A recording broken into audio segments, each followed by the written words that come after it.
All right. We'll begin the session. Actually, I waited for Murali sir. He's one of the moderators. Okay, fine. So he'll join us. Okay, first, so I'll just read out the order. So first, Josen, then followed by Jitisha, and then Merlin and Dinesh. Right. So first, I request Josen to begin the begin the presentation. And so if you have PPT, you can present it. Yeah, your time starts now. Josen, you can begin your presentation. The title of the paper is Teaching English Through Video Games. Presenter, you can switch on your video also.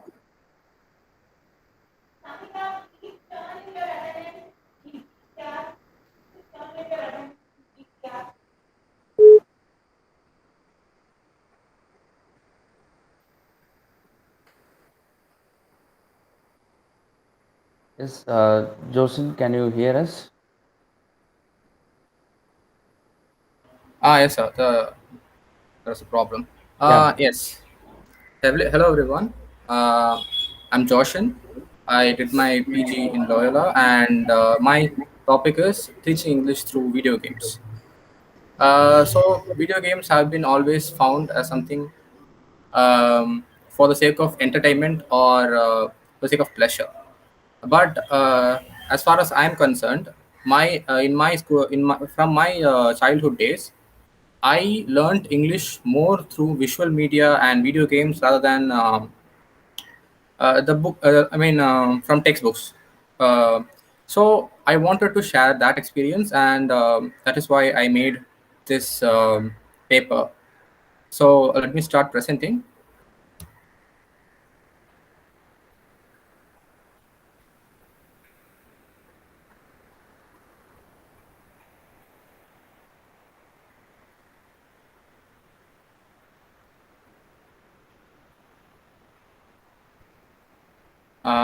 Is everyone able to see it?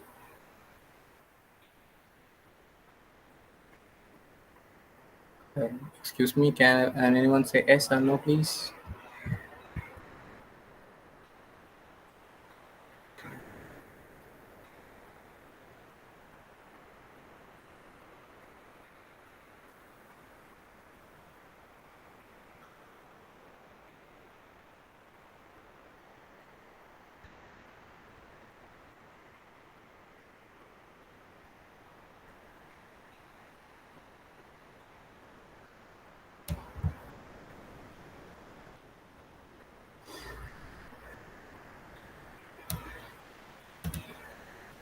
Is anyone is anyone able to see this? No, we can't see your presentation. Okay. I don't know what's happening here. Now? No. Okay. I don't know what's happening.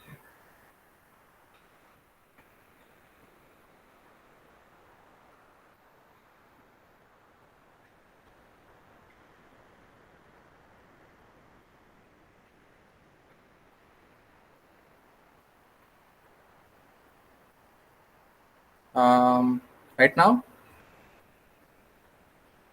Yes, it Yeah, has yes, yes. started. Yeah. Okay. Can you see this? Yes, Yes, yes, yes. yes, yes. Okay. Okay. Okay. I'm at the end and then KG now. Excuse me. Hello. Okay. So I'll start with a simple music.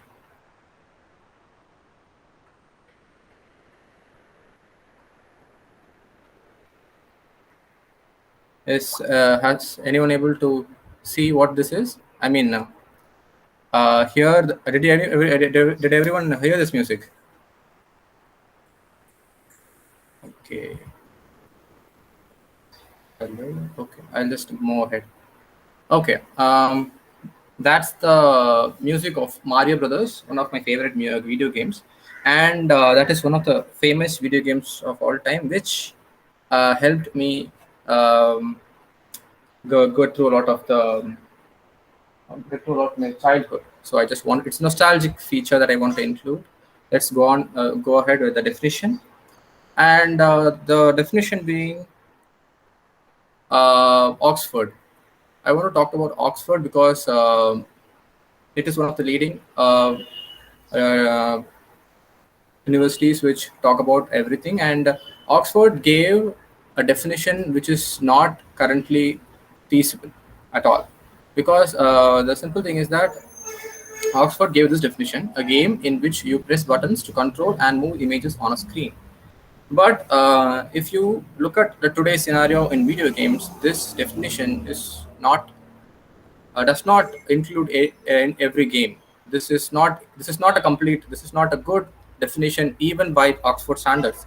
So I've come up with a good definition for the purpose of academia, and that definition being the use of one or more of the sensory organs to involve and indulge in an activity of education and or pleasure through electronic means. So first, let me just define it. Sensory organs. In today's world, sensory organs means everything, like from eyes to some eyes, fingers, our body itself. It has become a part and parcel of video game experience in today's scenario. And taking all that into account, this definition is made. So this definition is made so that people can really understand how much video games have progressed through the past decade, and how much our understanding of video games are still not updated, which should and let me just go to the next slide. Literary history. So when talking about video games, we think very simple video games, but there are very powerful video games out there which talk about a lot of things. For example, one of my favorite characters in English literature at all is King Alfred. He's called the father of English literature because he was the one who brought English to the masses or the lay people. And as you can see, the person on the left is King Alfred, and you can see the art associated with King Alfred and his depiction of his his depiction itself in the video game called Assassin's Creed. And this depiction helps us to visualize how King Alfred was actually, how his appearance looked like, how he was a very Christian uh, ruler in the sense, because he used Christian values for the sake of his own administrative purposes, and this reflects in his own dress and his you can see that he has writing material in his hand, because that's how he was. He was one of the first kings of Essex who actually took writing in his own hands, and this can be taught by interacting with him through the video game called Assassin's Creed. This interaction is what we lack in an academic perspective, because we only read about him and not interact with him, even though that is virtually. And next we have Charles Dickens. This is also a game from the another game which is also based off the same franchise, Assassin's Creed. And this is Charles Dickens, and we get to interact with him and go on missions with him. And you can see his speech patterns, his way of dressing, his 19th century clothing, and all this. And you are learning this in real time, not just by reading it, and that helps in taking all this into your mind easily, rather than just reading out loud what I mean, or reading out loud in textbooks. Next, what we have is teaching the unreal. Teaching the unreal, we have dystopian literature, we have fantasy literature, we have a lot of things which we call unreal. And what video games can provide is take the unreal literature and put it in a virtual screen so that we can actually interact with them or play with them or even be them. And on the left, you can see Zeus, one of the most important Western symbols. And the Greek literature has always been one of the most powerful literature which has influenced English literature. So what we have is Zeus in his throne, and this artwork and his this artwork is taken from the game called God of War, and in this game and that game there are a lot of Greek characters like Medusa and Persephone and a lot of Greek gods and goddesses, which we can interact with, and we can see what the game is trying to say about Greek culture. And the next we have is the game which we have on the right is called Orwell, and this game is based off of 1984's George Orwell's novel. So this is a game in which you have to spy on your own citizens, and you have to keep them in line. So this is a very dystopian game which makes you as the big brother, the metaphorical big brother.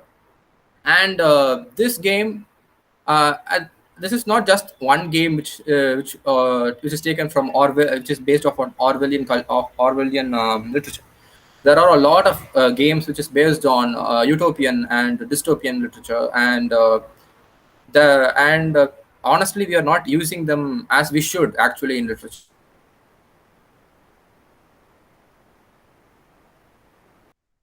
because there are English, and next we have English for beginners.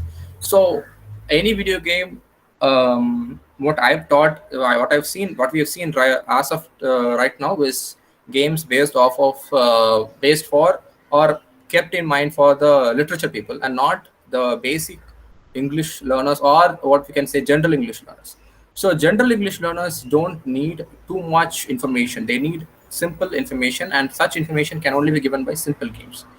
The game on the left is called Influent, and this game provides open world, so or open apartment, as to be told, and this you can interact with each and every object in this world, and the game itself will say what such a thing is in the target language, that is English.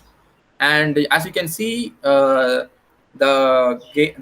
can see that he's focusing on the table which has a map in it, so it's called a map table, and you can interact with everything as that you are seeing on the screen. And that helps because when you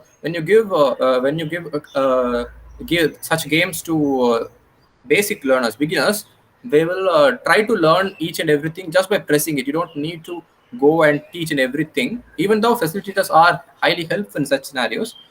This is a very learner-centric method of learning English in a beginner's level. And next we have Wordscapes. I think a lot of people in here probably would have played this game. It's called Wordscapes. It is based off of Scrabble. But the plus point of this game is that because of the fact that this has been made into a virtual game, you can easily put this on a computer screen and play this as some 15 minutes at the end of the class to just debrief or just relax. This helps in relaxing. At the same time, it helps in vocabulary building, which is highly helpful in a general English classroom. And next, I've taken open world games. Open world games are, Influent, the game I spoke about just a little before, is an open world game, but we have a lot more open world games. Skyrim is an open world game, and in this game you have virtual books, which is just a few paragraphs in length, but it is present all over the world, all over the video game world, and you have to go and search for such materials, for such writing material. It's like a quest that you have to go and find books, and you can see all those books that you're seeing in that rack are interactable and readable. Every single book has its own story, which is highly interesting to read, and thereby making a lot more interactive and fulfilling at the same time for learners who are starting to get in touch with more vocabulary and medieval language in English literature. The On the right we have Pokemon, which is one of my favorite games. Pokemon is a very good game in to learn British English and American English, because of the fact that there are two versions of the game exist, and one in one game there is there is a predominant American language, predominantly American language, and on the British or the UK version, there is a predominant British word usage. So by using the game, by playing the game itself in its versions, you can see the differences between the British language and the American language, and the words that are differ in such languages. And now the Pokemon itself called Bulbasaur. The most Pokemons are based off of real words. As you can see, the Pokemon has a bulb on the back. That's why it's called bulb. So the word bulb is not very often used, but it can be used to for more vocabulary building. Bulbasaur is a combination of the two words called bulb and the dinosaur. It looks like it is based off of a small dinosaur. That's why it looks like a small dinosaur. And as you can see, there are a lot of Pokemon that are based on uh, two words or more words, like a Caterpie, which is based off of caterpillars. By using these Pokemon words, the classroom will become a lot more interesting. And when you put down words like some interesting when you give the students the Pokemon words and ask them to find out what words that are used for creating such Pokemon, they are very intrigued, which I have found myself when I've taught for some children in my own hometown. They were very intrigued and very interested to learn such words after they have seen and interacted with such Pokemon. And the next we have feminism in video games. How can we teach feminism in video games? So video games have been using women as just a part of sexualizing women in video games is a very predominant was a predominant part of video games. But in current scenario, the climate has changed. The women are given protagonist. Mostly the protagonists will be men, but in recent times that has evolved. And what you're seeing on the left is a huntress. She is a huntress in the game called Horizon Zero Dawn, and she is one of the most powerful video game characters you see today. And as you play the game, you can see that she is a fierce warrior and a huntress, and a gatherer, which all combine into one. And this makes a powerful statement in today's scenario, where women are just shown as just housewives, or just for sexualizing, or anything based off of the male female gender norm. And twisting these gender norms is helps a lot in teaching feminism to the present generation. On the right we have a character called Gordon Freeman. As you can see, he's not the usual male protagonist who is big and bulky and strong, who is usually associated with the hero character. Heroes are usually shown to be strong and muscular and highly courageous, but this man, on the other hand, looks nerdy. He looks nerdy. He's bespectacled, and he doesn't have a very strong physique. But yet, he is still the protagonist of the game, and he's still you play him and use his and see through his eyes, and we know that not only the not he, even such women can be protagonists and powerful characters in today's scenario. And thank you. This is my presentation on video games. Hello. Okay. Yeah. Thanks, Roshan. Okay. No, at the end of the session, I think we can have. I mean, the other presenters. If you have any questions, you can ask them. Sure. So we'll Sure. move on to Sir. the next presentation. Yeah. Sure, sir. Sir, Vijay sir, Yes, sir. So after completion of each presentation, if you give time to ask questions, it will be good. Okay, okay. Okay. So I have a question to Josin. So Josin, Yes, sir. yes, your presentation was good. Thank you, sir. Um, it's a good attempt, okay, but Okay, I sir. expect some specificness in the topic. That is, whether you are going to teach the English language through video games or you are going to teach literature through games. Uh, Whenever we talk about the video games, normally what we have, there will be no interaction between the players or the persons who are playing the games. Okay.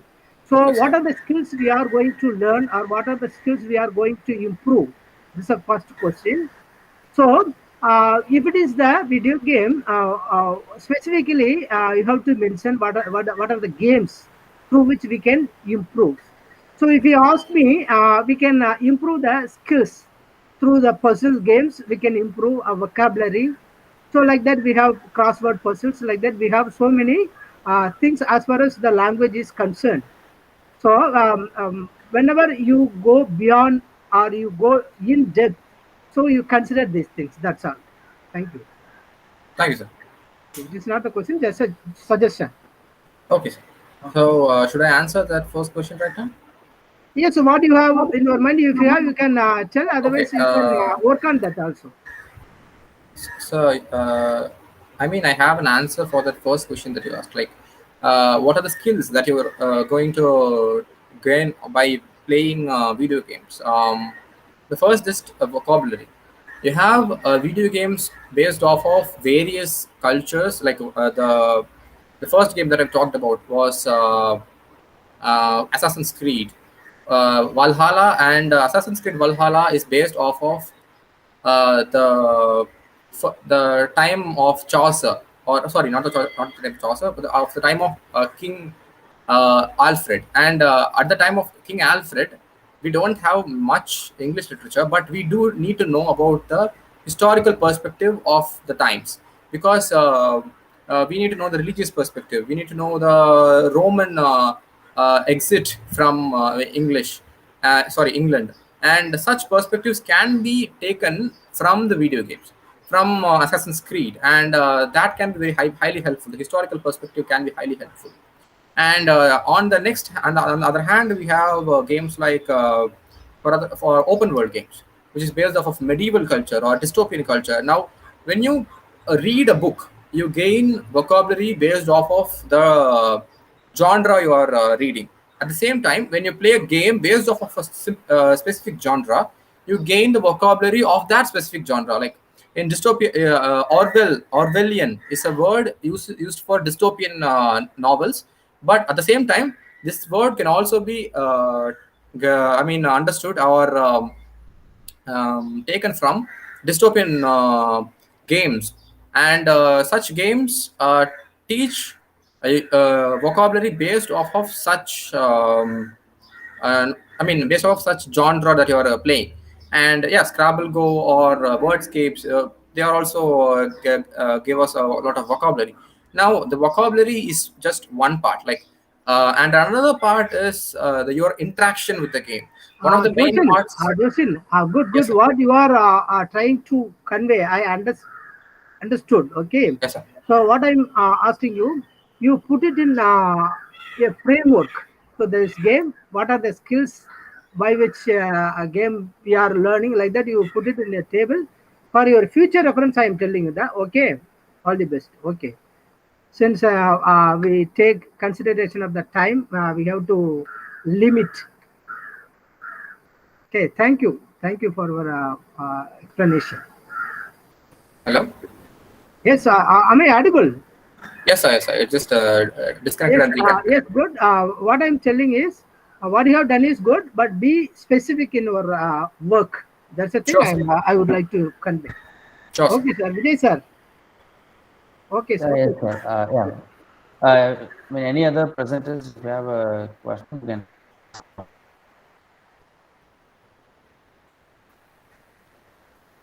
then I have a suggestion. As I said, of course, I have given a very descriptive, kind of uh, presentation. But see, when it comes to gaming, so we need to be very specific.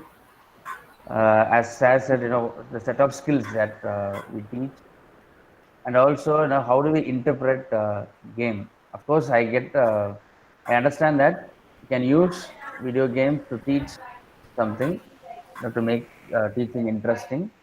Of course, we understand that, but still, we need to be very specific. Even the problem, of interpretation. So I think, this is a suggestion. So you can work on it, because we have people, those who play the game, and the content that's been encoded in a game. So how do we interpret? How do we make use of that tool? Uh, Maybe you can frame a specific argument, a specific framework, and then you can work on it. That's a suggestion for further. Sure, sir. Thank you. Thank you, sir. If there is no other question, we can move on to the next presentation. Okay, Jyotisha, you can begin. Yes, sir.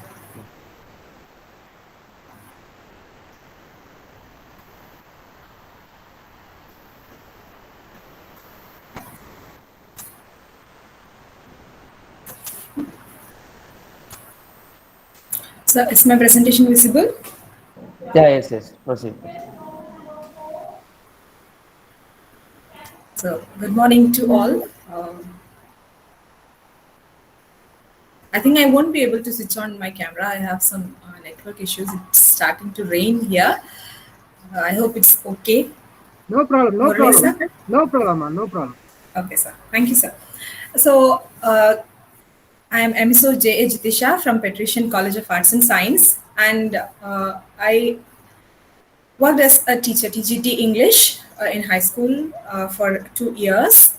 And my topic today is evolution of English amid teenagers during the pandemic. And all the figures that are presented in this paper are based on a research conducted on a group of high school students who are teenagers. And let's get started. So, evolution of language. When we talk about it, it is the most contemporary human evolution. It keeps on going, and it's a milestone in human evolution. And there are two ways in which a language can evolve. One is through specialized adaptation, and another is evolutionary adaptation. So, the general explanation is that language evolved through evolutionary adaptation. That is, when the population it needs a better way to survive, it evolves the language. And specialized adaptation is that this evolution, it has a specialization.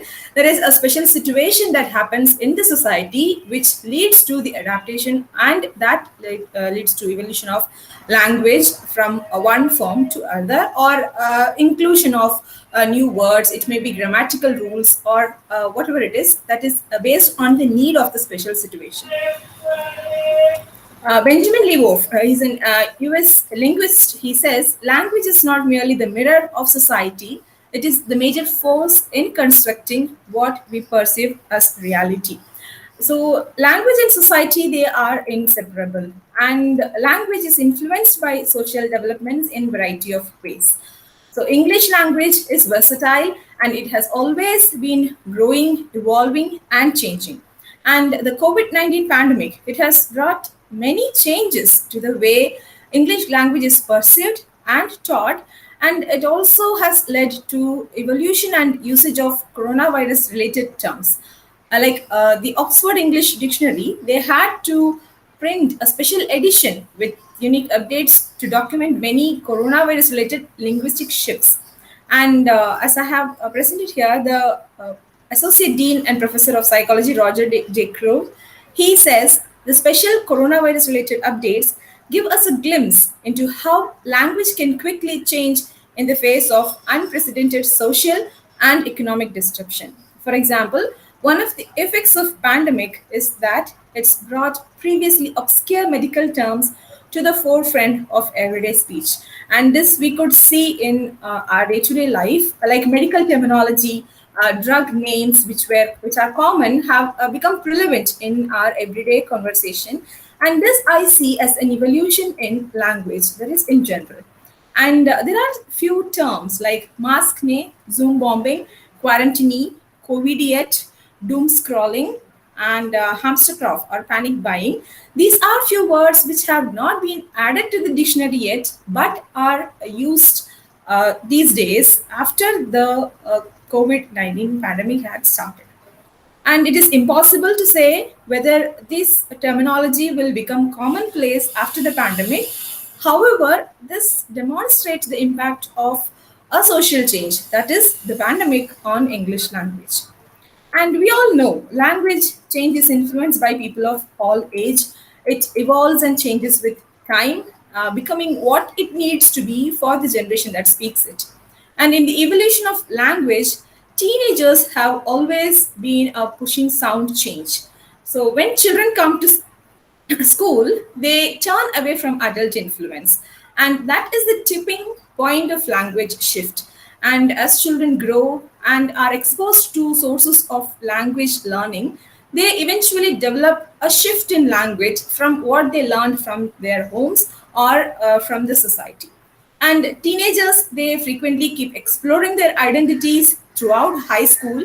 So that results in changing pronunciation, incorporating language into their identities. And it is during the adolescent years that linguistic preferences and patterns are formed, and the birth of new forms of language that grow up and later become the community norms. So what we learn as teenagers stay after that. It is because maybe that our brains doesn't lead to elasticity or learning new things later in life. That is a belief, and there are some like research which prove that. But I will not get more into it. We'll come back to how this pandemic has affected the language of teenagers.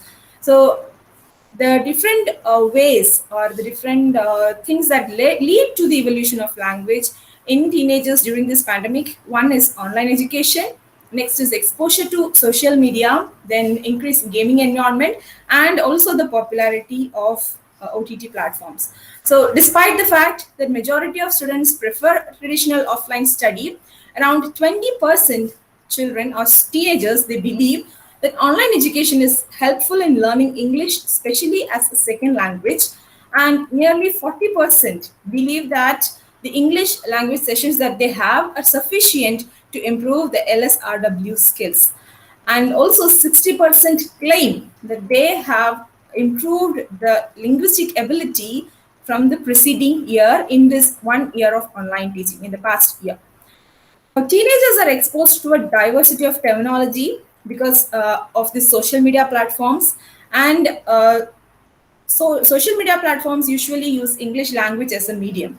So these teenagers who were earlier exposed only to textbook terminology are now compelled to use English as a medium of communication while playing online games in multicultural setting. So this leads to evolution of new terms and new words. So one small thing that I noted was that earlier the term OP, it was used only in Reddit. So Redditors started using it, and it meant original poster. So that was a decade back. And now, recent time, that is in the past 1 year, the meaning of the term has changed. So when teenagers, they play these online games and have this live streaming, they use this term OP to mean overpowered, and that has come to mean as something that is cool, and they have started using it in chat.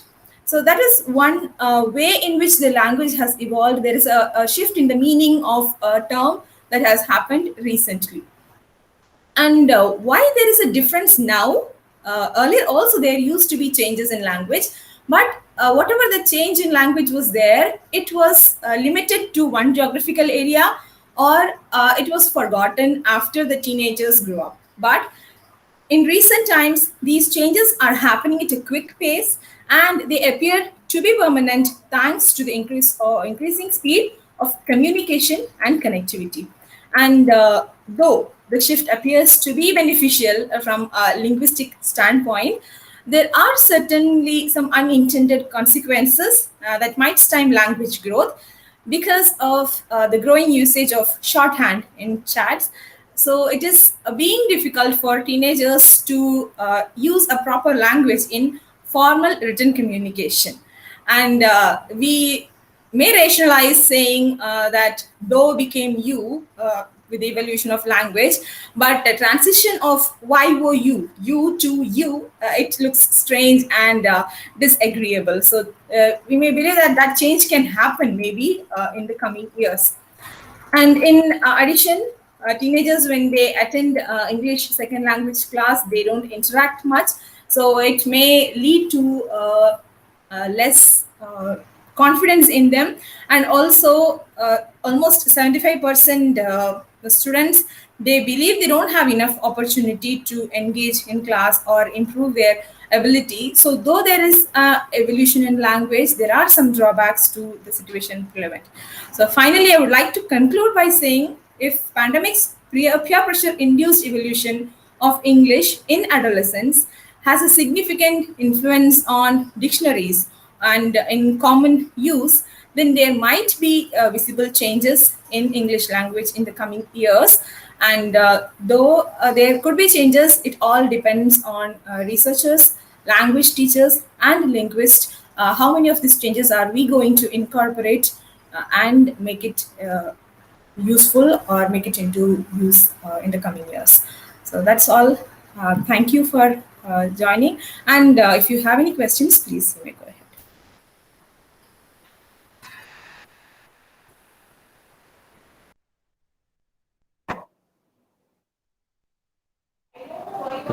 Any questions? Sir, any observation? Murli sir? Yes, sir. Yes, sir. Jitisha, so what is your topic? My topic is evolution of English among teenagers during the pandemic, amid teenagers. Okay. Did you conduct any experiment or conduct any survey or? Yes, sir. So I am teaching in a school now. So I have conducted a survey which included around 150 students. Yes. And all the numbers that are given in the paper, they are all based on that research. Oh, okay, good. One suggestion. Yes, sir. So whenever you conduct some experiment or whatever it is, you just give a picture of that. That is the analysis. Okay, analysis part of that. Okay, that will be more effective. Yes, okay. Sir. Good, good. Thank you, sir.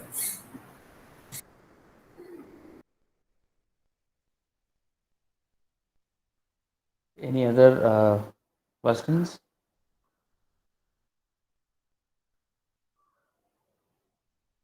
Okay, thanks, Jitisha. As Saz said, it was a good presentation, but the only thing is you could have shown us the analysis part. I mean, the data and analysis part. Okay, thank you. Thank you, sir. Okay, we'll move on to the next presentation. Merlin is here. Yes, sir. Yeah, you can begin your presentation. Okay.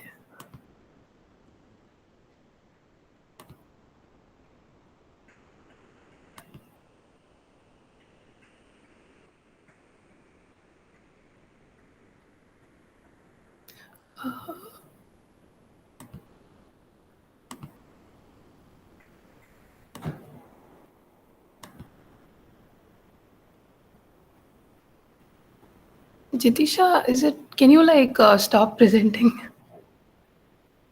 Sorry. Yeah, you can do it now, I think. Yes. Yeah. Is my screen, can you see it? Yes, your screen is visible. Okay. Okay, so good morning to everybody. This is Merlin Sherin from Patrician College of Arts and Science as well. Okay, so I'll begin. So this is the topic that I've taken. Okay, so stagnation, as we all know, is not good. The only thing that is constant is evolution. And with respect to the topics and everything that was earlier provided, I've trends have been the only thing that was ever changing and constant. So here I've considered the progression of feminism, I mean liberal feminism, over a span of 100 years. So although it's like very subtle and silent, it speaks like volumes. So I've taken like two classic texts and one contemporary text, and I've like analyzed that and I've come to a conclusion. So the reason that I selected this was because one particular author that I've discussed here, Doris Lessing. So she never intended, she didn't do it on purpose. She wrote a feminist novel, but she didn't really do it on purpose. And I found that really fascinating because no, she didn't have to try right now. So I'll start like from the beginning. What exactly is liberal feminism? So we have like different types of feminism, like radical, Marxist, like so many. So this is like the most common, general, like everything fits under this. So this is like the general thing: men and women are equal, like nobody's bigger, nobody's like that idea is what liberal feminism is. So it is a way to pursue gender equality that stresses a person's ability to change discriminatory actions against women. So it's like everybody's equal, you don't need to discriminate anybody or anything.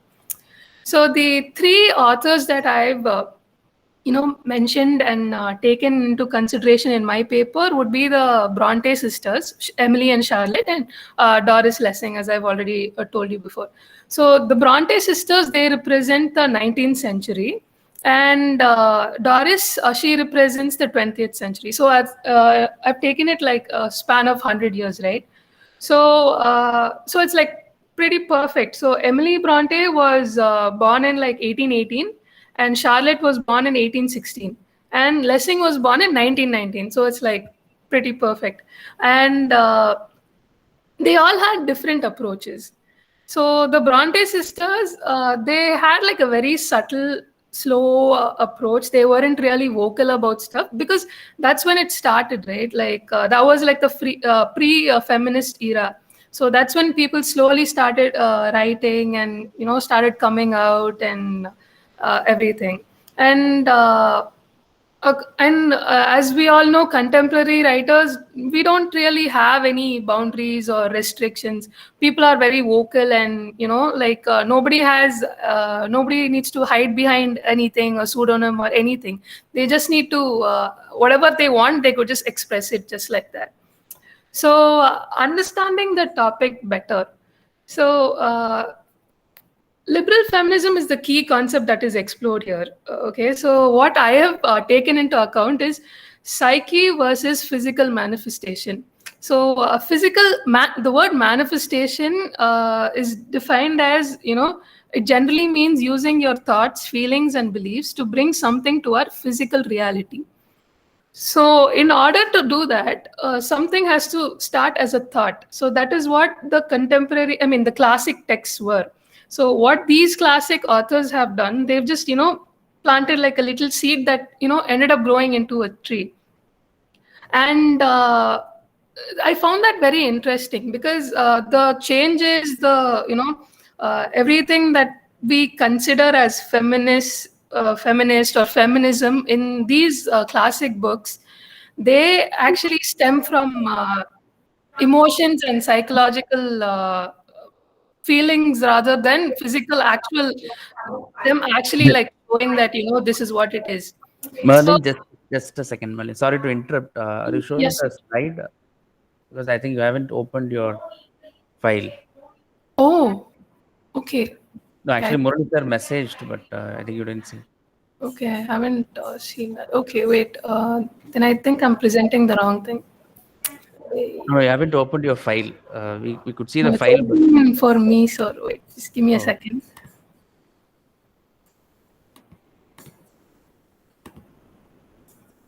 Okay, can you see it now?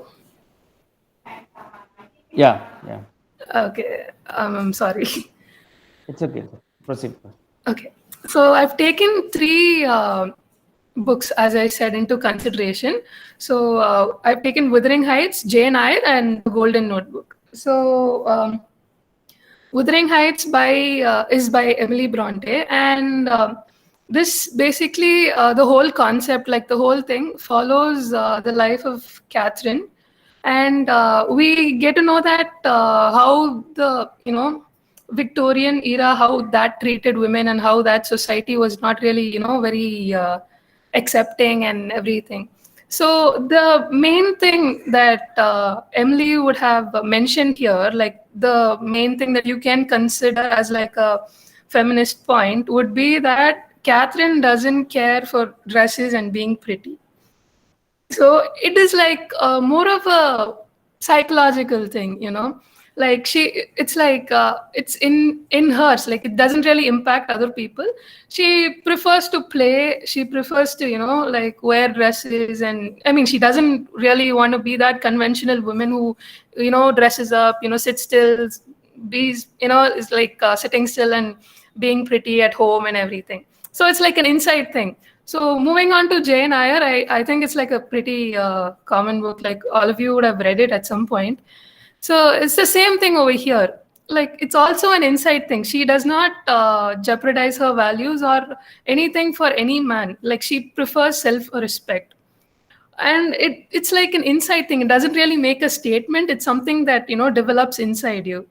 And when it comes to the third thing, Golden Notebook, here the protagonist Anna, she is like a divorced single mother who is an author. So I wanted to like talk about this specifically because being a divorced single mother is something that people, I mean, not right now, I think it's better right now, but it's something that people will like look down upon you and judge you like crazy for, because at that time, like women were supposed to depend on a man. Like this is like a bold statement, like she didn't need anybody. And the second thing that was discussed there is like she has casual affairs with married men. We can't really see this in like 100 years ago, because over there it was men having men using women, and men having affairs with women, and men at certain killing women also. But here it's the other way around. Like Lessing has actually depicted her having casual affairs with many countless men over there, and all of them are married. It's like she has her own choices. She makes a statement. And the second like the supporting character, Molly, she is a actress. So these are like very unconventional professions when compared to the past. Like Anna is an author and Molly is like a actress. So, and these women are single mothers who support their children, and the novel ends with like, it doesn't really end on a high note or a low note. It's like, it's not a big deal, we can do it, like it doesn't matter. It's like it ends like them going about on their date. It's just like a normal thing. So I found that really interesting, that I've in the various articles that I've read, they the books of Charlotte and Emily, they are like exaggerated, saying that these are like feminist novels and this that I agree, I respect that, and I agree with that, because at that time that was like a huge deal.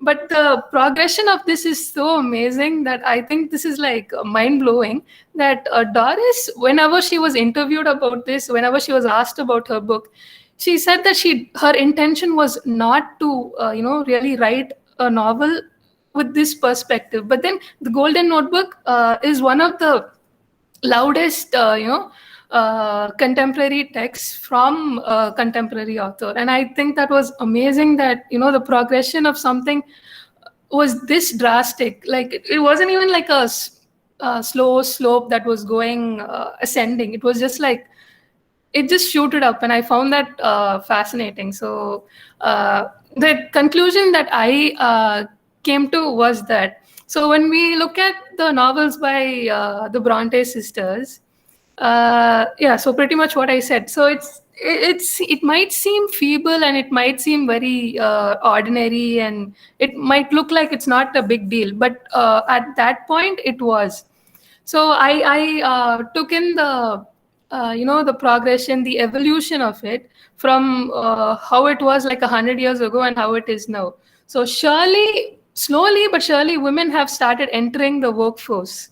Like when it comes to literature, like I've taken like a completely literary perspective when it comes to my paper, and at this point nobody really hides behind pseudonyms or anything. So real women are coming up with real stories, and I've gone a little bit in detail in my paper about different instances where Anna or Catherine or Jane, about them and everything else.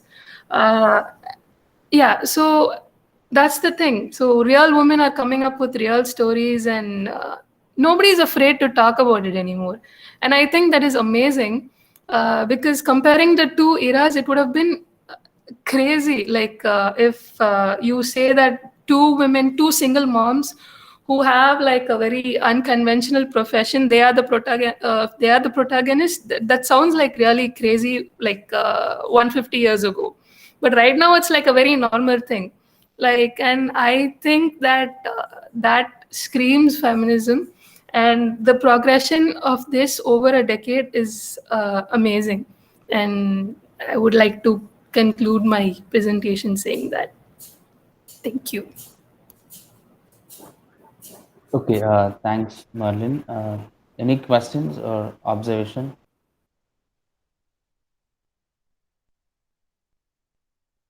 Other presenters?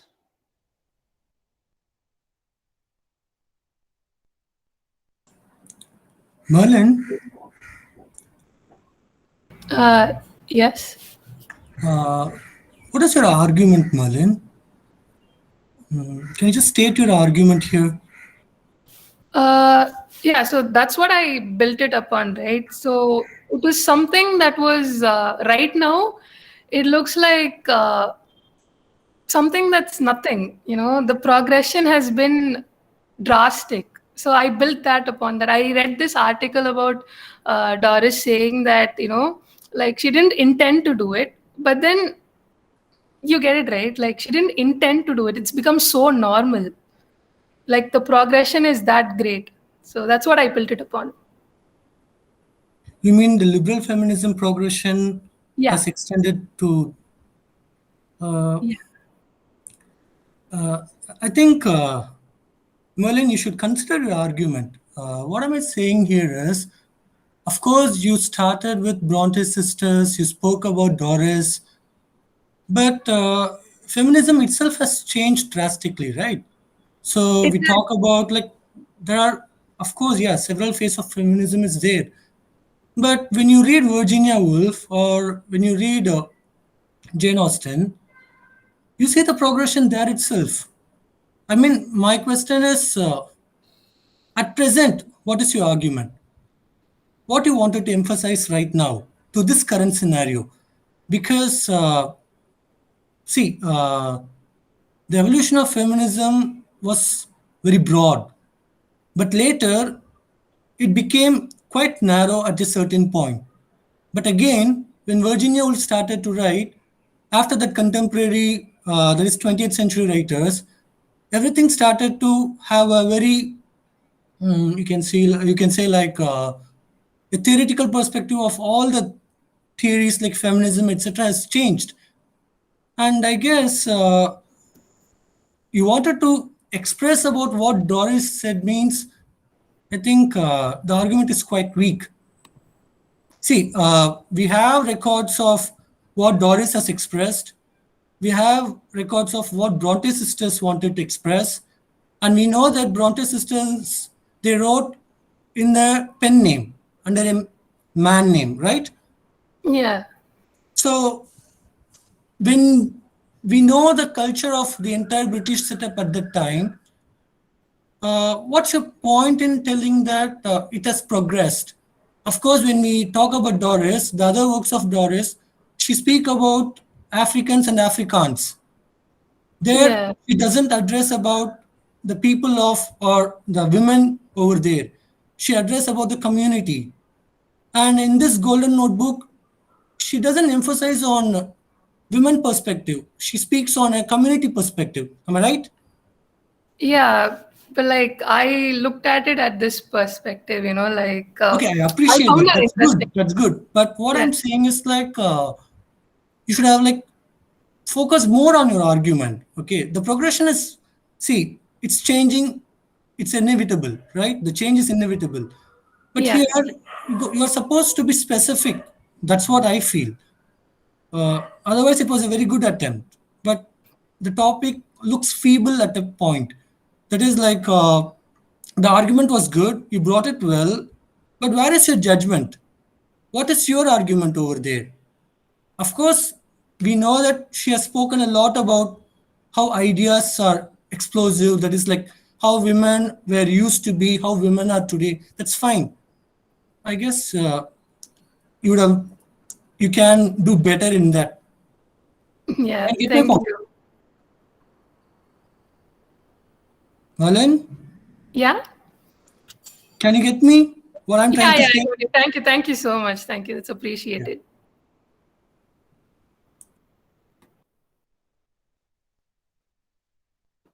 Any other question?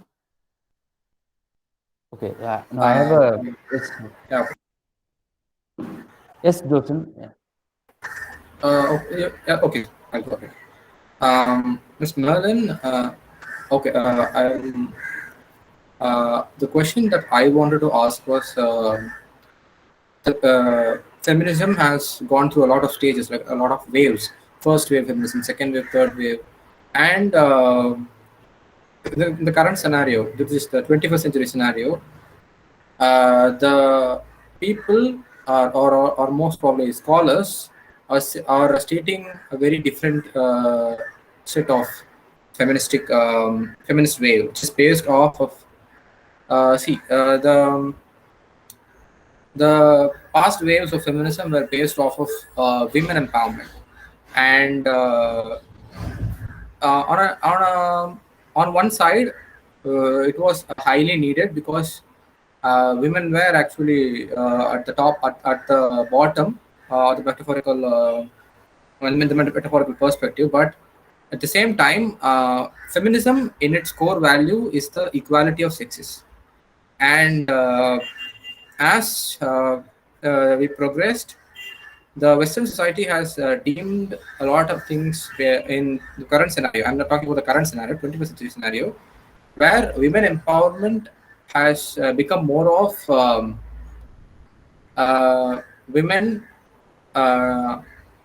becoming empowered. Women empowerment has turned to men hating, and the problem becoming feminism itself. The word feminism itself has changed from equality for the sexes to uh, a road for matriarchy.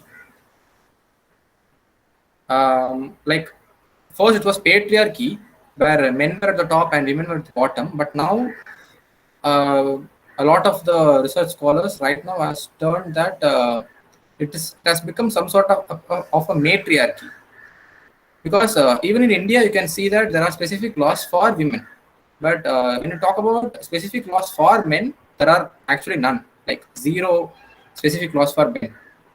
So that is being talked about more right now. What do you? I'm just asking your opinions of this recent contemporary era of the feminism, and what is your stance on it? I'm just asking. Yes, it's gonna be so ironic considering the title of my paper, but that's exactly why I didn't take 21st century into consideration, because we could have some sort of argument that, okay, fine, things were bad in the 20th century and, women were fighting for equality. But right now I am in like a 50-50 thing. I'm not really going to comment on this because I do agree there are people who, take this a bit further than they're supposed to. They take it like, it goes extreme, like that women are greater than men. That is there, but then there are also people, men who are equally messed up. They dominate women. So it's like a 50-50 thing. We can't really say that this is what it is and that is what it is. So I'm not really I understand. I understand what you're saying. Thank you. Okay, thank you. Now I have a suggestion. I'll just quickly give my suggestion.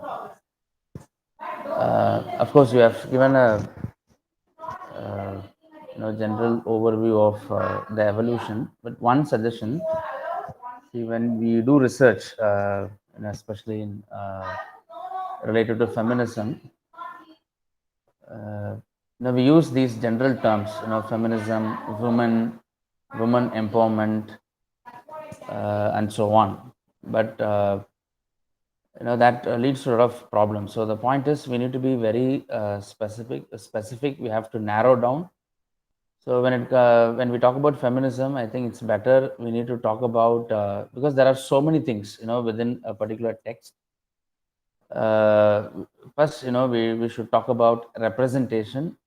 So even if you take up representation, we need to talk about representations of the constructs like sex, gender, body, sexuality, and so on. And also, if you take up representation, we need to consider the specific context, right?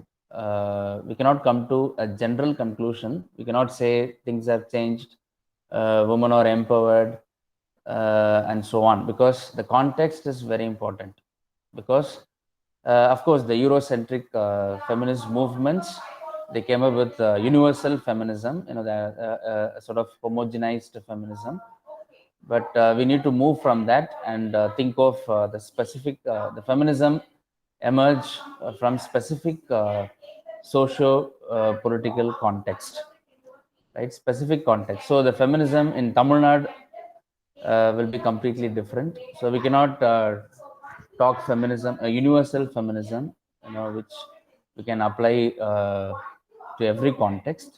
So maybe this is a suggestion. I mean, if you do a research, on feminism, so I would suggest you have to narrow down to these specificities, right? Instead of and one more thing, the problem of generalizing, right? That I find in your research. I mean, so you have read a couple of texts and then you have come to a general conclusion. So that is very dangerous actually. So you have to be very specific when you use these terms like feminism, women, woman empowerment, right? Now the basic question is, which woman, right? Are you talking about Tamil Nadu women or Keralites, or you're talking about, because even Indian women now people question the very idea of Indian women. So the point is, I mean, I'm in future, right? So when you do research, please keep this in mind. So please don't jump to general conclusion, right? So that's my suggestion. Yes, sir. Thank you. Yeah. Okay, we'll move on to the next presenter, Dinesh. Yes, sir. You can begin your presentation. Yeah.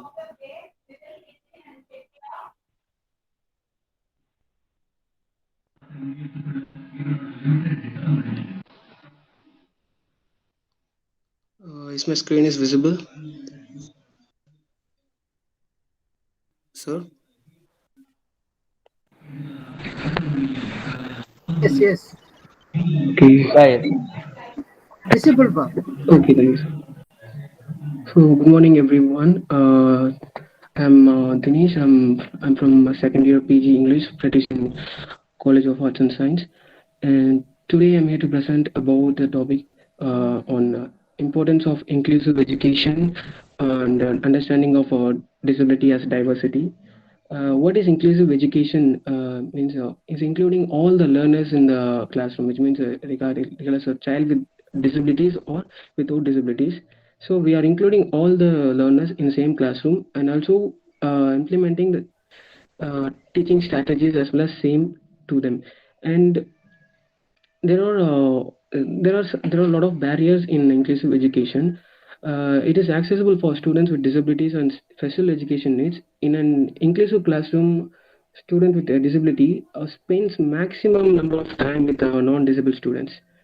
Um, why the inclusion education is important means there are a lot of special schools in around the country, but it's very limited. Not every disabled child can access that special schools in surrounding. So there is no way they have to go and approach a normal school. So most of the schools is not denying the disabled child. So mainly the public and government schools is allowing the every child in schools.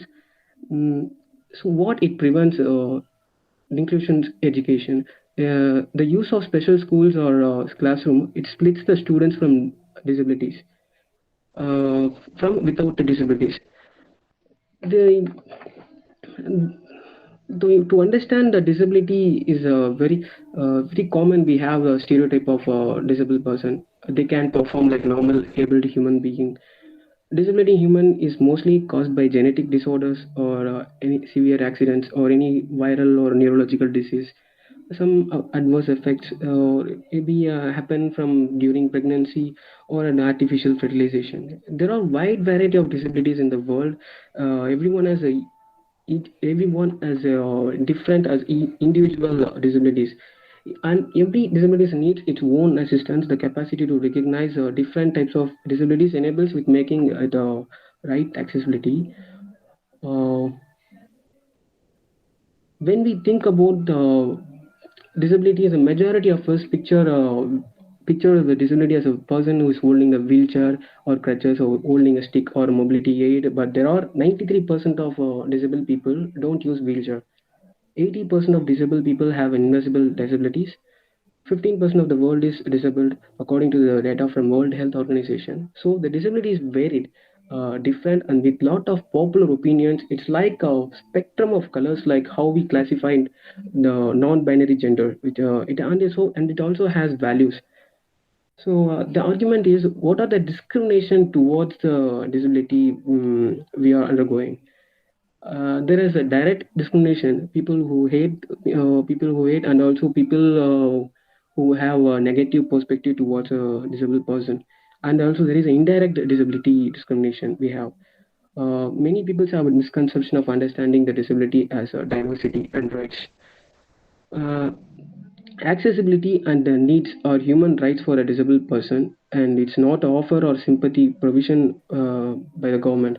It's a society's responsibility to provide solution to them, and also creating an inclusive setting is important in all sectors like government and private buildings and hospitals, schools, colleges, classroom software applications, even websites and public transport. And why so calling a person in physically challenged and differentially able, I don't know why why they change the word and term. They consider, most of the people, they consider disability is a negative metaphor. So I want to argue about on this negative metaphor, like what they consider. Society sees the word disability as a miserable, as a sin word. Disability is their identity, and if a person is avoiding to call disability and calls a physically challenged or a disabled, differently able, it's like a sugar-coated words, and it's like it doesn't have correct meaning. It's like a fallacious meaning. Though I want to remember this Vogue magazine in 1990s. First, they created this word called physically challenged, because it will hurt the, if you call them a disabled person, it will hurt their feelings on heart. No, it not. They need accessibility and the rights. They don't need any words or meaning to sugar-coated words. Society argues that we should not see disabled people come. It comes from ableist attitude, which means this is called the indirect discrimination. We say they will suffer if they hear disability. So they think a person who likes to identify himself as a differentially able person is good. So the disability is negative, differential ability is positive. It is all the intellectual idea of an ableist person, which cannot be explained. But the problem is in ableist society. It's not in the disabled person. A practice where disabled person internalize discriminatory and ideas and prejudice from our ableist culture and society.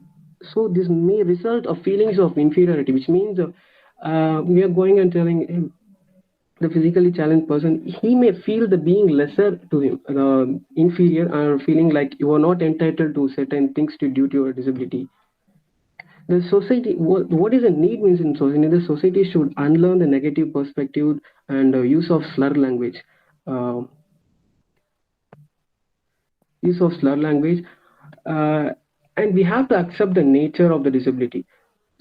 So disability is also kind of pride, and we have to normalize this the word. And also the most of the famous people in the world, they have achieved a lot because we are denying to discuss on this disability in most of the places.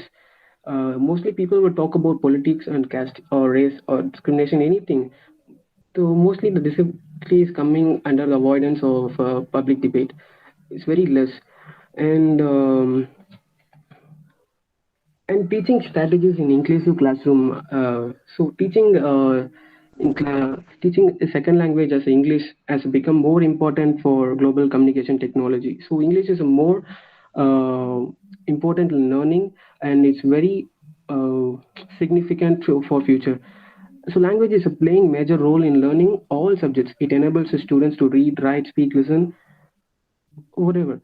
It if we taught a child to read, means so the child can develop the reading, the child can develop the understanding and write, and it can tackle the future. And but about the disability is very difficult to learn. So there are a lot of learning difficulties. There are main What are the main types of disabilities we consider? Dyslexia, difficulty in reading, and dysgraphia, difficulty in writing, dyscalculia, difficulty in arithmetic, auditory process disorder, difficulty in hearing, a language processing disorder, and also visual motor deficit. These are the commonly identified as a disability learners in the classroom.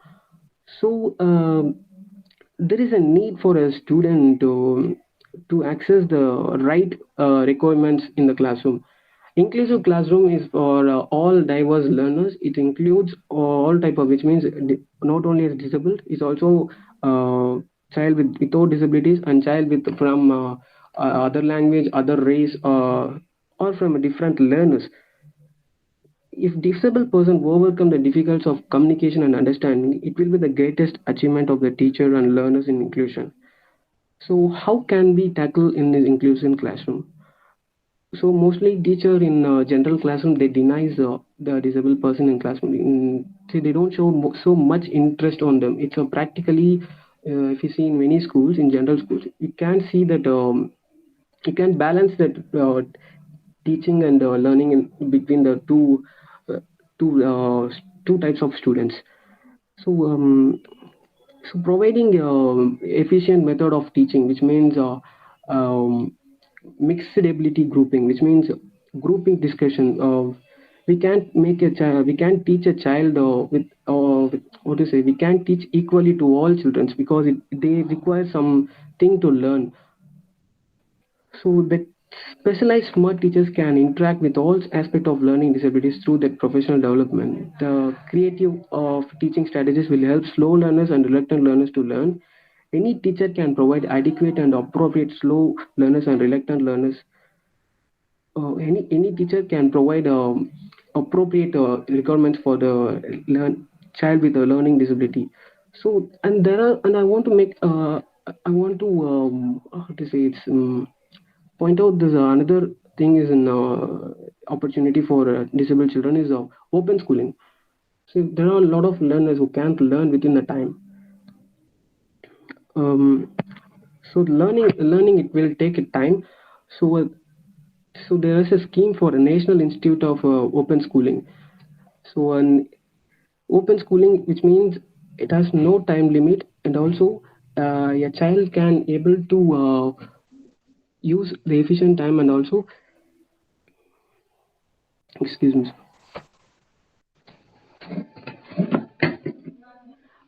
and also them and also they can access open schooling schemes in inclusive schools. The open schooling system gives no time limit of achieving education. Everyone can get equal education, but giving equity is very important in open schooling. And same time, learning language and other subjects should not be a burden for the learners, and it should not be focused on academic or work setting.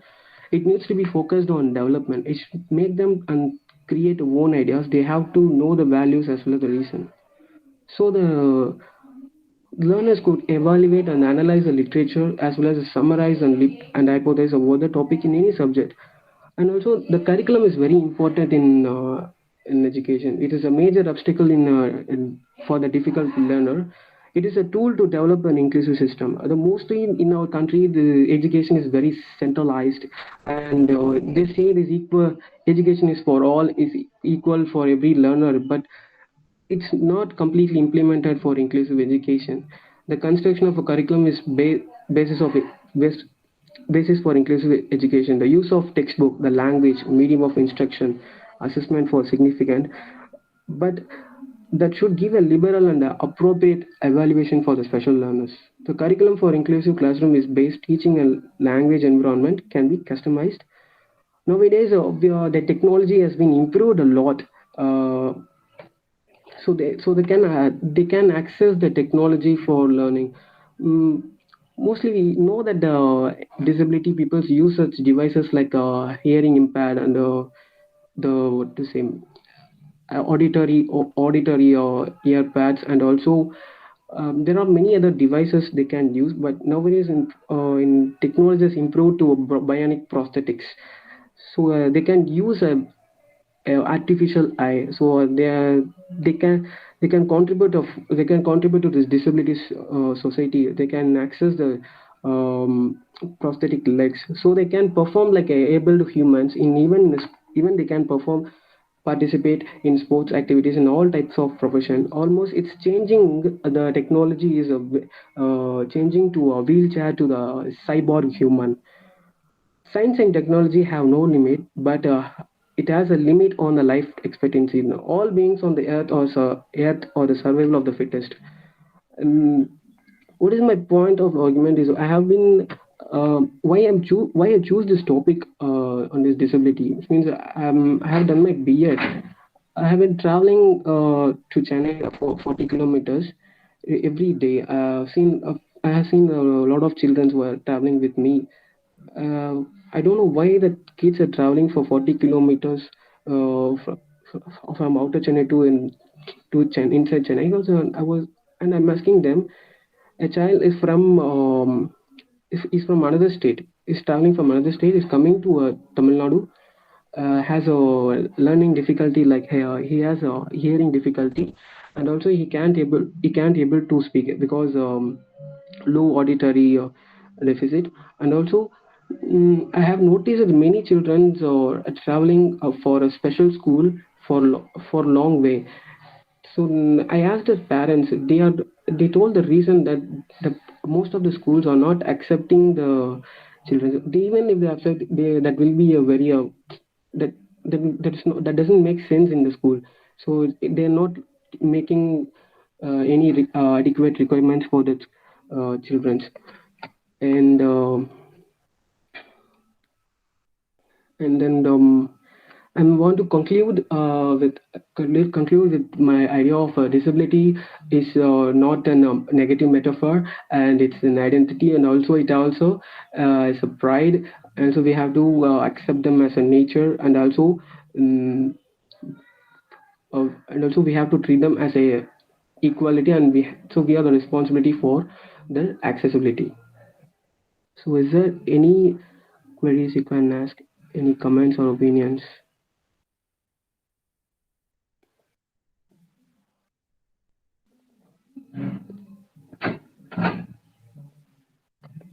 Sir? First, Murali sir, any observation?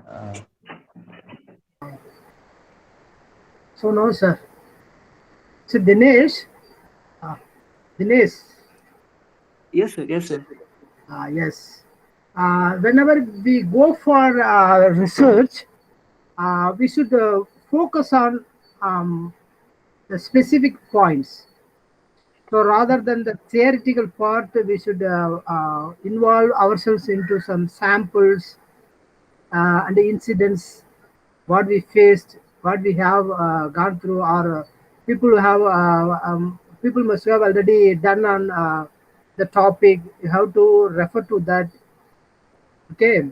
So rather than the theory, 100% theory, you have to some mixture. Okay. So you try to attend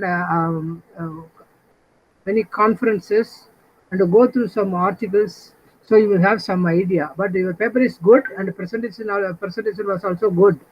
Okay, no problem. But you have to focus on the topic. Okay, good, good. All the best. Okay, sir. Thank you, sir. Thank you, Dinesh. Okay, so we'll move on to the next presentation. Joe Steve.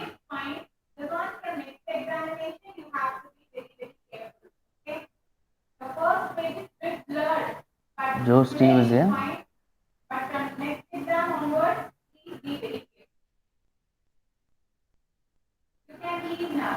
Is there any other presenter? Hello, good morning, sir. Yeah, yes. Sir, I'm Parkavi, sir. I would like to present, sir. Okay, yeah, you can begin. Jitisha? Jitisha? Can you see? Thank you. Yeah, thank you. So, shall I start, sir? Yeah, yes, yes. Good morning, Parkavi, everyone. please let me know when I have to change the slide. Yeah, sure. Thank you, Jitisha. Good morning, everyone. I'm Parkavi. So, my paper is aimed at how, all of a sudden the memories of Bani Israel Jews of India became recognized and, celebrated among the mainstream Jewish literary canons, with special reference to the selected three novels of Esther David, a Bani Israel Jewish writer of India. So the next slide, please.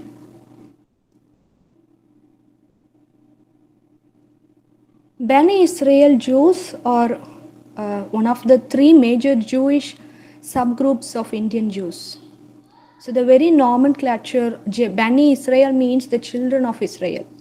They claimed as if they are the children of Bani Israel. There are a lot of uncertainties about their history. So that is why people, the other two subgroups, look down upon them in India. So because of they were, more Hinduanized people. That is, most of their practices were Hinduanized, and they were not very rigid Orthodox Jews. Rather, they used to relax their rituals depending upon their circumstances.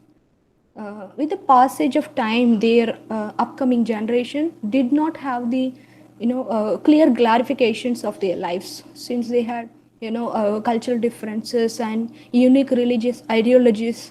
They made them to act differently, but as a result of it, they started seeking their identity in the society, or in the Indian soil.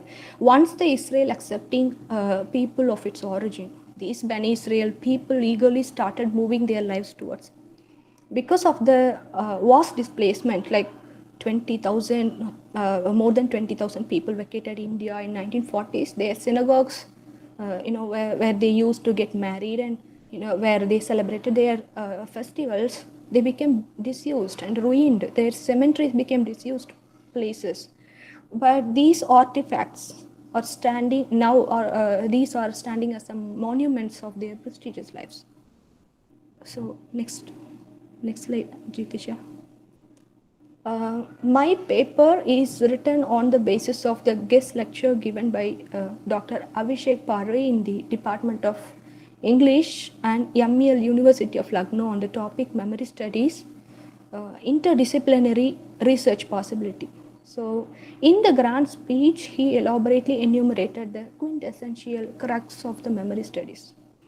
He calls the fiction as the presence and possibilities, but there are limitations as well as there are for writing memories. On writing memories, there are limitations. The author who is writing the memories, they would show favor to her, to the metaphor, the two metaphors, metaphoric equipments like his pen and paper. He cannot produce, the author cannot produce the holistic memories, but he or she should limit them to please his or her audience. Second limitation is that he or she has to handle her own cultural dominance. That is, the author is not only pleasing the majority of people, but also will be pleasing their own people. Like they cannot produce the memories as they are. In order to please the public, they tend to add something which did not happen in actuality, or remove something which did happen. The third important limitation is that in order to remember something, one has to forget something. That is, when you want to instill something in the mind of your readers, when an author is in need of making the readers to remember something, he or she has to remove something from the mind.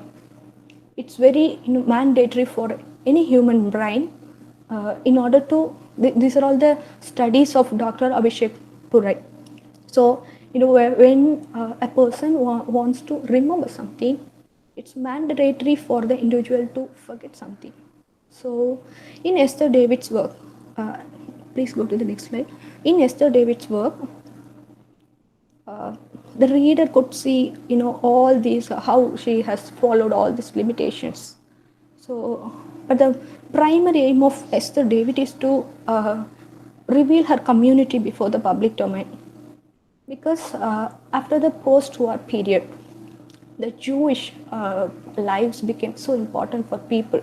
So she utilizes the opportunity when people around the world, or researchers around the world, were very keen on knowing the lives of Jews all over the world. She uses this opportunity to show her community to the world. The two important reasons for the displacements, where she is giving the reasons for the displacements of Beni Israel Jews to Israel, is that one is fulfilling their age-old wish, and after another one is that they had fear of the massacre, the Holocaust, and even in India they had encountered, though they were not affected, though they did not engaged in any anti-Semitic reactions in Indian soil. In Hindu-Muslim partition and the Holocaust massacre made them to feel very insecure about the foreign countries. So it's automatically their mind started traveling towards a reunion. They were in need of a union. Even in Israel, when they stepped into the Israel, that was the atmosphere of Israel was not so friendly like India. In Israel, they were not given, initially they were not given equality, especially in the marital rights, like intermarriages. The Beni Israel has to marry another Beni Israel mate. So there was no intermarriages initially. It's because in India, even in India, they were considered somewhat in low standards because of their Hinduized behavior. But Esther Davids explains the reasons for why such flexibilities, in their practices, why they were, they cannot cope up with the orthodox Jewish practices. She's explaining the reasons, because initially they were accepted by the locals. That's only based on most of the practices were so similar, like Hindus. So it is obvious for, when we look at the Jew, we can easily, in India, when people look at the Jews, they easily recognize their practices because they wear bindi and they wear sari. They spoke Marathi language, the local language. The tongues were changed, the language changed. So there are a lot of assimilations found in here. So, in India itself, comparing to the other Jews, these were less Jewish people, less the Jewish cultured people. So it became obvious once they started living together, they had to make some changes over their rituals by revealing their glorious lives in India and by telling their mindset after Mother Alaya or the immigration. Esther David creates a supreme identity for her community uh, over Indians as well as Israelites. The works, by Esther David, makes a positive possibilities for the betterment of their future by providing the glorious lives of the people in India. She is creating a possibilities by for the betterment. It's for the betterment of the people.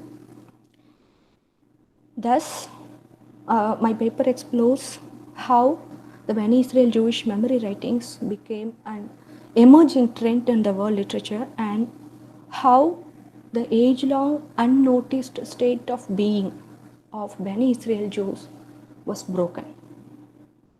Thank you.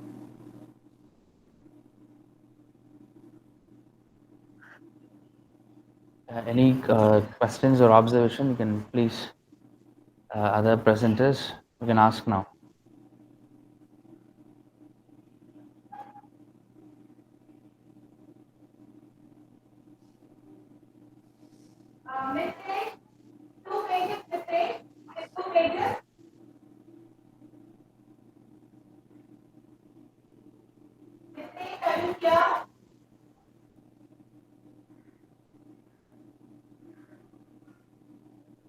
Okay, thanks, Bhargavi, I mean, for introducing a new form of literary writing. So we could see this trend, of late. Yes. They wanted to represent, the unheard voices through Yes. different forms. So of course they deviate from the conventional forms Yes. as they feel, it is insufficient. So we need to understand this deviation, the point of deviation. We cannot understand these texts like how we understand, uh, the classical text or the canonical text. Anyway, Yes. thanks, Thank you, sir. Audrey, for introducing us, Thank you, sir. Thank this you, new sir. format. Bhargavi, Yes, sir. Yes, sir. Good morning, sir. can you link your paper with the topic of the conference? How will you Uh, link? Yes, sir. Sir, actually, the Jewish memories started, reading and writing after the post-war, sir. Okay. But the Bani Israel Jewish lives, came into the center only Okay, after okay. You the are 21st explaining. century. See, you are explaining about your paper. I am talking about. Can you or how will you link your paper with the conference titles? So we have changing trends. Sir, it became a new trend, sir, among the Yes, yes, researchers. yes. Researchers, Yeah. they started, when they are looking into the tribal studies, and these thing comes into that, sir. Good, good, good. Okay, ma'am. Yes. Thank you, sir. Thank you, everyone. Actually, I remember I read something in the abstract, but maybe in the paper, I think, as Sir pointed out, you haven't very well explained the relevance. But I think in abstract, I remember you have done that. Okay, anyway, thank you. Yes, Maybe sir. towards the Thank you, end sir. you mentioned it, but maybe throughout the paper you could have clearly explained the relevance. Okay, thank you. Thank you, sir. Okay, Joe, Steve, you're ready? Yes, sir. Eh, one second. Is there any other presenter join this link, or waiting to present? Any other presenter? Okay, fine. Okay, Joe, Steve can start. Okay, sir. So, good afternoon, everyone. So, I'm Joe Steve. So, I'm a previous student of Patrician. So, I had taken this topic of language learning through subtitles. So, English language teaching. So, I had observed the previous techniques that has been used previously. So, in the previous generation or the previous learners, there is a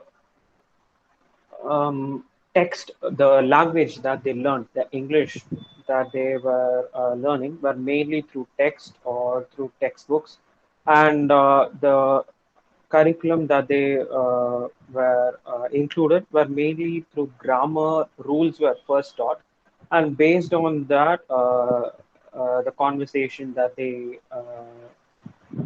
build upon is also based on the kind of the bookish language that is used. So in the recent generation, there is use of multimedia, and multimedia has provided a much more opportunities for us to learn the vocabulary and the speech in the ways of pronunciation, and to have a better conversation, in that method. So the method, in as of ELT, English language teaching, I've taken immersion method. So immersion method is where a person, a language learner, is completely immersed in a particular uh, environment where the language is constantly spoken to them, and through that, the person learns the language. So that it is a subconscious way of learning where the language they don't have to, like if you take the previous generation, they are made to understand the grammatical rules. For example, the grammatical structure, the tenses, and the phrases are taught to them. And with that, the language that they to express themselves, there is a shortage. They can't express themselves in a, sorry, I'm losing my, okay, immersion method. I'm explaining immersion method. So the person is completely taught in such a manner that in a classroom, the teacher is speaking in that language, and the person who is trying to learn is also speak in the second language that they're trying to learn. So over a period of time, the grammatical structure and the pronunciation and the vocabularies that they learn is constantly put into practice, and they constantly keep on evolving as a student. So that is this sort of potential in immersion method. So, in the previous method, which is grammatical structural learning, where the grammar is constantly, the grammatical rules are taught, where it has a problem where the conversation and the text that they write is completely towards the written text and how it is written. So, that is the spoken English and the written English are totally different. So that's the issue that we come across. So subtitles. So through multimedia, we are not only accessing movies, we have TV shows and also games and other texts.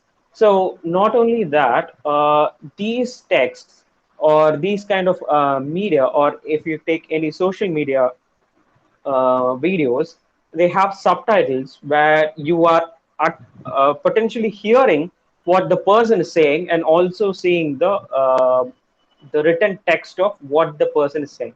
So there is much more of an opportunity to observe. As you see the text, you are able to see the grammatical structures, and you can follow the patterns, and also the vocabulary and the pronunciation is constantly updated, and there is a subconscious learning towards that. And for a beginner, it's much more easier to pick up the grammar structures and so forth.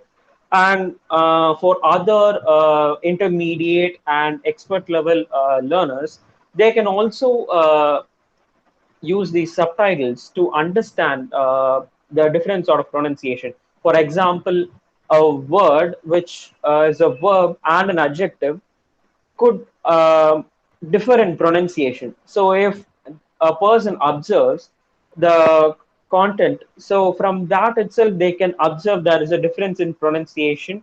If the person is peculiar with, if the person is very comfortable with the grammar and the other structures. So forth, they will be able to pick up other patterns and characteristics also. So when it comes to multimedia, the other positive thing through immersion method is the content. For example, it may be a game, it may be the content plays a major role, and you are constantly entertained by the contents. Or if it is a fictional perspective, you are gaining historical perspective and so forth, and all these perspectives are constantly gained. But also the language learning takes a backseat where you don't have to consciously concentrate on the language that you're learning, but the subconsciously you are being affected by the conversations and important phrases. That's the most important thing when it comes to content. There are exclusive phrases, like for example, we can take the advent of the Marvel and comic movies, where there are a lot of phrases said by individual characters like Wakanda Forever. And these phrases that we have never heard about, but we know the phrases by heart and we can observe the structures and so forth. And we can constantly apply and compare it to other patterns of speeches that we use and constantly keep on evolving through subtitles. And this also has been mentioned during the pandemic, as we are in a pandemic. This is also very feasible for people of lower income students. So when they aren't able to afford a text or a particular internet connection is just feasible enough to attend a video or any sorts of content, that you will be just enabling the subtitles, you'll be able to follow the conversation and you are progressively reading, which we won't be actively doing. If you are reading, if you take an audiobook, you'd be listening to it, but if you are following the text also, it's very the dimensions of it, like audio and the reading part of it, it's very limited. But if you take in sorts of content, you are actively being entertained and you are also consciously reading the text. So the attention goes simultaneously between the what the is being said and what is being shown and what is actively being told also. So you are following the text of what is being told also.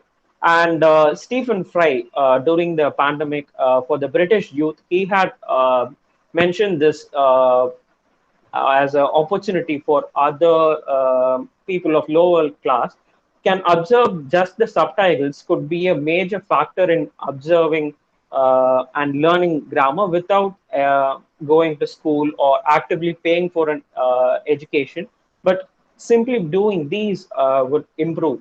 So this being what to say, being a British or a first language speaking country, our second language speaking countries, we can also apply this method of consciously and subconsciously accumulating the language rather than actively reading or to other sorts of content. So that's it. Thank you. If you have any further doubts or any queries and questions, you can ask. Okay, any questions? So please ask fast. We have to join the valediction.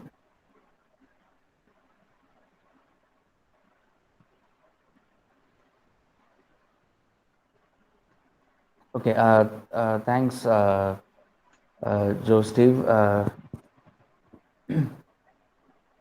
Yeah, of course, I think we need to work on this.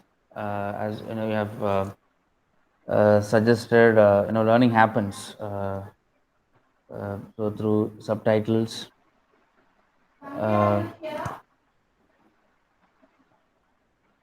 Okay, so I think still we need to work and find out, as even Murali sir, suggested often. So maybe we can do experiments and try to find how exactly this works, or Okay. as a tool. Maybe can we use it? When we consciously study something. I think maybe that's open. So maybe in future you can work on that. Okay. Anyway, thanks, Joe, Steve, and also all other presenters. Uh, so we had a good session on the whole. Thank you. So now I request all of you to join the valediction, right, using the link that you can find in the group. So please, right, it's about to start in 1 or 2 minutes. So please, all of you, please join the valediction now. Thank you. So you can exit this link and you can join the valediction link. Thank you. Thank you, sir. Yeah. Thank you, sir. Thank you, sir. Yeah. Thank you all. Thank you.